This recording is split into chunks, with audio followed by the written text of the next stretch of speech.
Very good morning. Good to be here. Great that you are here. I was told I needed to pay attention to be at the right point in the light. Let me know if I'm stepping out of it. Hello. I want to task 28 minutes of your attention, but I promise in the best case you'll get something back. I have a little preliminary statement. I'm borrowing from Tokotronic and quote them. I think the things I'm going to say in the next few minutes could be put into the box of, oh, that's so bad, and I need to urgently talk about this or that topic. That was the world out there which we're talking about. It's not like, not all that bad. Many say it's like in the 30s, all dangerous. That's true. At the same time, there isn't always urgency. And when I prepared, I reminded myself of the 18th of April, 1938. And that was a great day because 1930. That was the one day where the BBC did not send any news. They decided at the BBC, which was a very important journalistic institution, they said, nothing happened today that was so important that we wanted to interrupt the music today. During the time in which news was supposed to be sent, music kept playing because nothing happened. Looking back, in the beginning of the 30s, we know quite a lot of things happened in the world and it didn't really end that well. But nevertheless, someone pushed the pause button, or rather the music play button, and said, oh, maybe it's not that important. That's absolutely unimaginable today that somebody says in the world, oh, no news today. What I want to say with that is that we perceive the world like that it constantly produces news is nothing that happens outside of us. It's a question of definition. And it's nothing that you can realize on a yoga mat, but that's something that a newsroom decided in a meeting.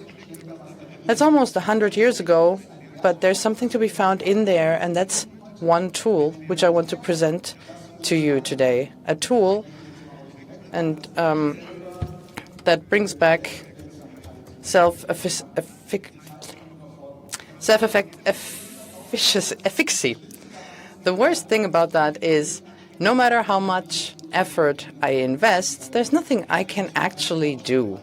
I cannot help progress. I can just get angry myself and I can realize how bad everything is. But the only thing I can influence is my attention.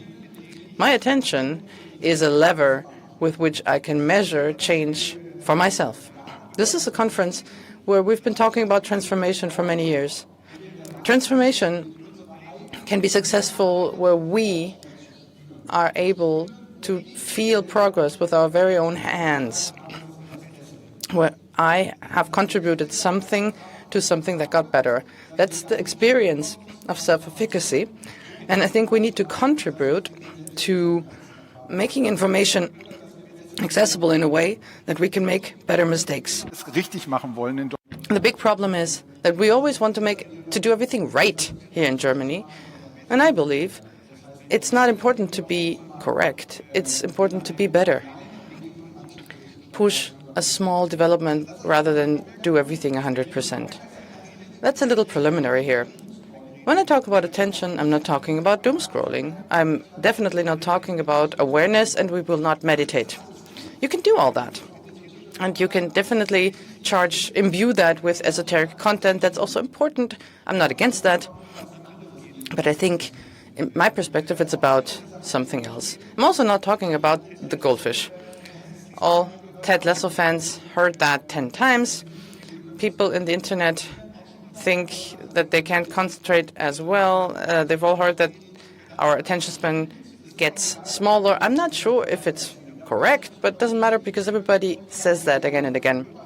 I want to talk with you about a small observation, which in English is called energy flows, where attention goes. We have the ability to send energy somewhere with our attention. It sounds a little bit esoteric, but we can concentrate on things. Everybody who's sleeping badly knows how you can talk yourself into things or talk yourself into problems. You know how we can create problems with our own attention, but I think we can also create solutions when we are asking the question, where do we direct our attention to? To do this correctly, I would like to direct the energy in this room towards 3 main points, 3 theses I want to talk about, so you know the rough agenda we have, and if we're quick, then we have the opportunity to discuss, but I'm also there afterwards. Maybe we have a discussion afterwards. Some, I've heard, are also active on the internet. The first hypothesis is, I think if we're focusing on attention, we get a new perspective on digitalization and AI. We always talked about, the data is separated from the owner, they can be copied, everybody can do it, social media, then Russian trolls can do it, fake news are spread, now AI can do it, and we kept talking about the content, but we didn't look at what stayed more or less the same, which is our attention. I found a quote from the 70s from a Nobel Prize winner, Herbert Simon from the US, which I would love to read to you, which describes quite well how the system of values is changing. In a world full of information, this richness also means a lack of something else, a scarcity of what information is processing. What that is obvious. Information grabs the attention of the receiver. Information consume the attention of their receivers. So richness in information creates poverty in attention. That's important to understand what happens with digitalization. And since today I added a bit about AI. I think if we take on that perspective, we can understand better what happens with the content with which we're being flooded somehow. On the platform Blinkist, I wrote a blink which takes up 16 minutes, 1,000 seconds. I wrote that because I could write the word Minifesto as a title, which I really loved. And this blink summarizes how digital economy will change in a world flooded by information. And I brought 5 hypotheses for you, which I would like to go over with you. The most central point and most painful for everybody who produces it is that attention is more important than content, which is terrible because I really love my content, which is why I'm standing here and talking at you. But it would be really boring if only the great Republica team and I would be here and you wouldn't be here. This room is lovely, but the magic in this room is that you are here. Without attention of the audience, it's not public speech. We have to be aware of that. And that means with our attention, in the positive sense, we also have power. For media producers, it means we need to understand a lot more that attention is the prerequisite, the first step to then be able to spread content. That's the second point. There is a saturation effect. And I would love to talk about food metaphorically. The kangaroo was in the same stage here talking in metaphors. Keep that in mind. I think there is a point where on the buffet where there's all you can eat or all you can read, there's a point where there's enough and you can't eat anymore. We need to get over that. I'll tell you a little anecdote. That's how I came up with that blink. I wrote a book about creativity.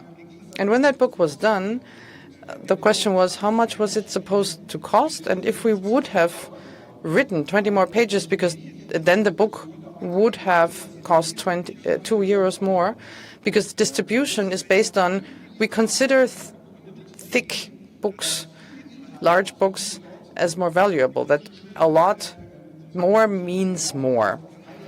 There is a quote by Pascal which says, I write you a long letter because I didn't have time to write you a short one. And I think there is something there, because if we're doing a service to our audience, we're summarizing things and not produce more, especially because we can do this through machines.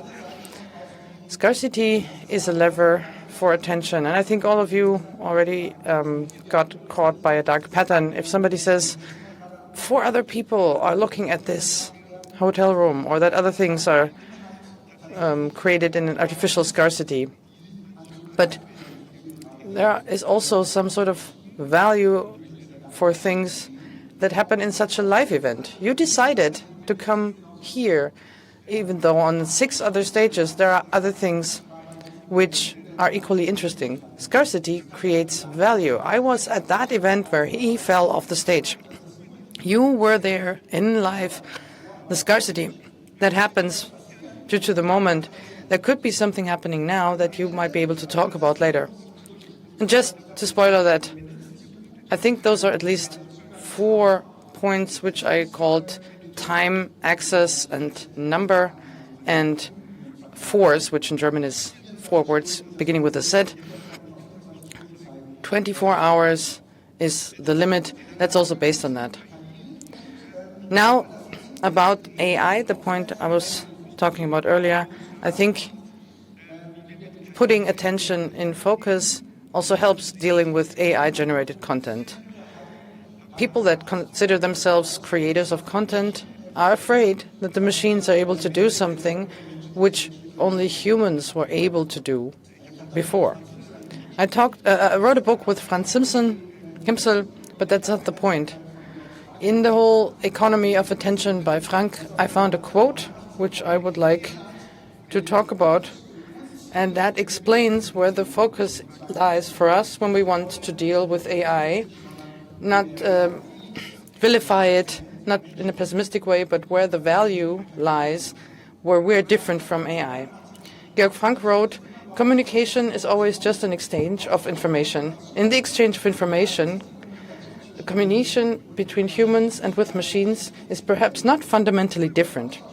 It's only in the exchange of information that it is possible for machines to seem like intelligent beings to us. However, it is impossible to attribute consciousness to machines if this requires attention." What he wants to say with that is, you can talk to a large language model, but this large language model will never give you the feeling that a human being is listening, that on the other side there is a person that is interested in you. I believe the power that we have there has an impulse for enlightenment. To somebody who studied Latin, I was told attendere audi was the word for that. To use your time and to use your attention properly. There are 2 ways to deal with it. I will give you 2 book recommendations, both of which are negotiated as a political category, time and attention. I believe that we need to understand attention as a political category, and I will get to word that about that. Now I'm going to talk about the metaphor of food. I come from Bavaria.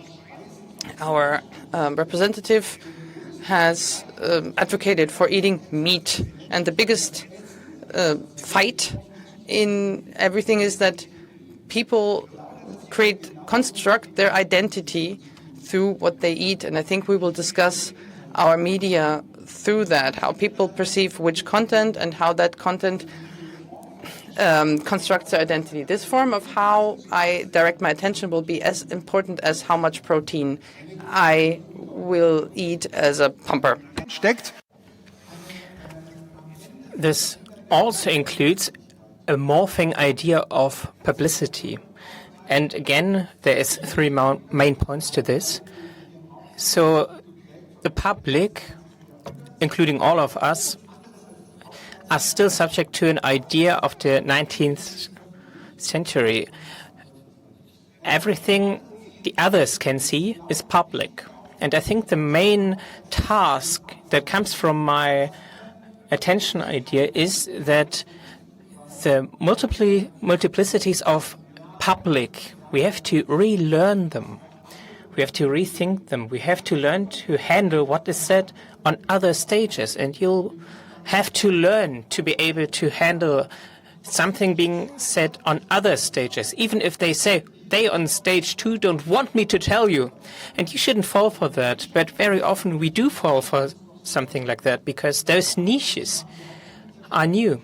So the main stages were destroyed, and what followed was confusion. And we have to think about what is normal, what does it mean. And I found something very interesting in the net from a professor from, I think, Harvard, who studied how porn is watched online. And I'm now reading a quote that is one-to-one on the politician's discourse. His name is Henry Farrell, and this is the quote. So he analyzed the porn consumption, but still think about politics. The quote is, the result is that some taboos in the presentation of internet porn is a huge role, not because the consumers love them the most, but because they help making users pay.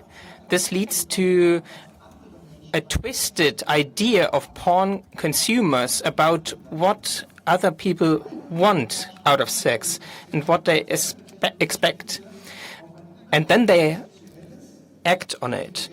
In my opinion, they look at twisting technological lens on an imaginary sexual, and I would add political, audience to understand what is normal.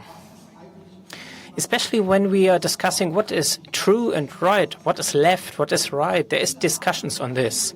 And this way of a discussion, it's twisted.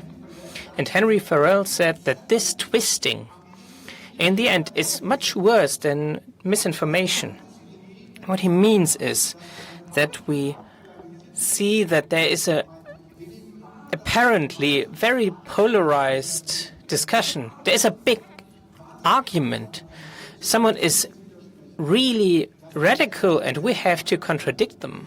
But the dilemma in his analysis is that with our reaction, we prove the point because others, and that's the stupid thing about others, they think the same things about us. They think we are radicalized in the other direction, but just the same level. They think we are just as far from an imagined common idea. And I think at its core, and this sounds very naive, but we can just solve this problem with enlightenment. We have to understand that accounts in social media are not people. We have to understand that those accounts do not show us the political reality, and we have to be okay with people on other stages saying something that I don't agree with, and that's the idea of tolerance. And I think we have to learn publicity, and I want to give you examples to better illustrate where I want to get it. Yesterday there were talks about attention, and right after me there will be a talk of attention, and those are important impulses or points because we have some options on what we can do. The first is don't let others provoke you into paying attention. I brought an example of this well-known older German comedian. I don't want to retell the whole story. Dieter Hollervorden is his name. So he could play a very old sketch that's really funny, by the way, and he could play it again. So it's about a bottle of fries, and people like me at least find it funny. And he used it to provoke in a very basic way, because he said that he can no longer say certain things like the N-word and another one that's more in German applicable. But his provocation was suggesting that something is he's not possible to say something anymore. So attention is withdrawn. And this effect creates attention. It sounds confusing, but it works quite well. It works so well that all of us fall for it. All of us are in those discussions, and the systems that divert attention, they think, well, great, this is really interesting. I have to show this to everyone. And I don't just mean the algorithms. I also mean the editorials, because they think, well, apparently this is a real central issue in this country. If this youth politician is wearing a hoodie with a slogan, so attention is provoked, and a form of attention is created that Chris Hayes calls negative attention. Here's a nice example. The new Minister of Economy said that we shouldn't force people to use heat pumps. So what is negative attention? Everyone is talking about it in a public discourse, and nobody's questioning anymore if this forcing people did ever happen in the first place. Because I would say it never existed, but attention is diverted in a way that she coined this term, or used this coined term. And when I hear that, then I think people want to force me to eat a heat pump. I want to eat meat. What is the world we live in? And now, unfortunately, I have to talk about Donald Trump, because he flooded all of our zones with shit, because he got negative attention. Chris Hayes, so the US-American anchorman, he said it's easier to get negative attention than positive attention. So there's a dilemma on the other side, and with that I mean you now. The question is, do we ignore it while they are saying terrible things, or do we give them what they want? And I think that this troll politics, that idea is the greatest idea. That idea of Trump is the greatest change in today's politics. End of quote. So this is nonsense, but we have to take care to not make it bigger by disagreeing. So no matter whether you are controlling editorials or corporations, even if you're just interested in memes, that affects you. And that idea, I call it the Amber Theory. We are living in an era where opinions become memes. Some say I work too much with memes, but I think not enough. They are great. There's a clear distinction. Some people understand the joke, the in-group, and others are not. They are the out-group. They don't understand the joke. And that's how political discussions increasingly work. And if you disagree, then you kind of agree because you prove my point. And I don't want to talk to people anymore who just talk about fake news, to just react to those provocations that just prove their point. Disagreement becomes a pushing element in this new society. And if I talk about this meme culture here, I want to ask you to not blow on the embers. So not the freedom of speech where you can talk freely is important, but to be able to also change your opinion.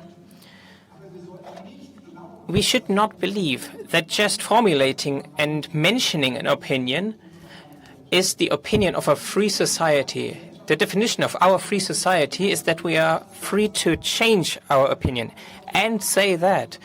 Autocrats also allow you to say an opinion. It's just a specific opinion that is allowed.